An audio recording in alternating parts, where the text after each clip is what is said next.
one thought as you're talking is obviously, and I think you mentioned this in the book, we have trauma, we have experiences, we have accidents, we shatter our knee skiing. What do you do with those blocks mentally from that Yeah, experience? so this is a really interesting question. We developed a methodology. So what's at the core of my methodology? 1 inch at a time. 1 inch. This was the most important thing that we did. Allostatic overload, right, is the technical term for that buildup of all the trauma and the crap shit that happens over time. Allostatic overload has a huge impact on the challenge skills balance, which is flow's most important trigger, right? Yes. Flow follows focus, only shows up when all of our attention is the right here, right now.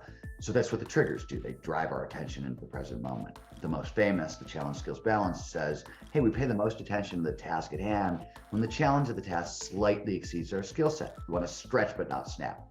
Bunch of years ago, Csikszentmihalyi and a Google mathematician sat down, tried to figure out what's the actual difference between challenge and skills, and can we put a number on it?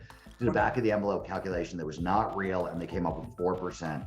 And we took their fake number and studied it for a while, and discovered that it was a lot less fake than they thought, that it was a really good approximation of the difference for most people, right? Goes up and down, whatever. But what we discovered in older adults is instead of being a 4% difference between challenge and skills, usually it's about a 1% difference, because there's stuff that has built up. I'll give you a great example. As an athlete, I'm sure you're familiar with this, where this shows up. So if you injure yourself, say skiing, right? You break something, leg, finger, hand, whatever, bad enough that like you have to take time out. You may heal from the injury within a month or two, but psychologically, it's going to take about a year or two, a year and a half, till your brain will let you ski at top speed again. There's an unconscious governor that will regulate behavior. And I've been hurt a lot different times, and I've always been fascinated with it, because I'm like, I know I'm not skiing. It feels like I'm skiing at top speed, but I can't keep up with people who I normally can keep up with. And it was physical, right? It's not like you're physically It's not physical, right? I'm in the gym, I'm lifting as much as before the injury. I can do all the physical stuff. It's completely psychological, and there's nothing you can do about it until like about a year and a half in, and then it tends to fade away.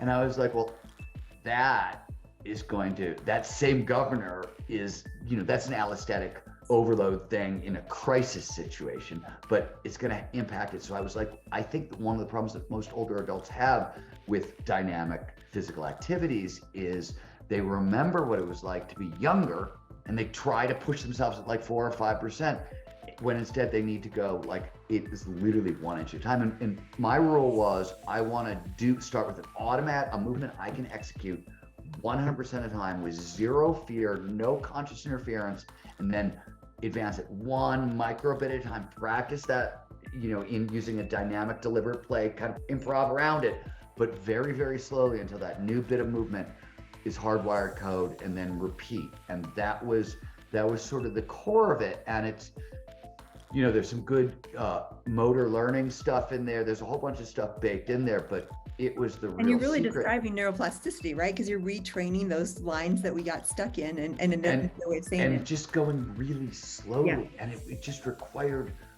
way more patience. And the hardest thing for me is there's a line in the book, and I was actually just talking to a friend of mine about this yesterday. The line was, 1 inch at a time is no longer fast enough for my ego, which is true, right? Like progress is really addictive. And like, in the beginning, you're just like, oh my God, I just landed backwards, or oh my God, I figured out how to ski backwards, or like it's such a freaking miracle in your mind that you can do any of it. But pretty soon I was like, okay, I can do something. I want to get good. And that was holding myself back sometimes, so I didn't put myself in the hospital, so I didn't do something stupid.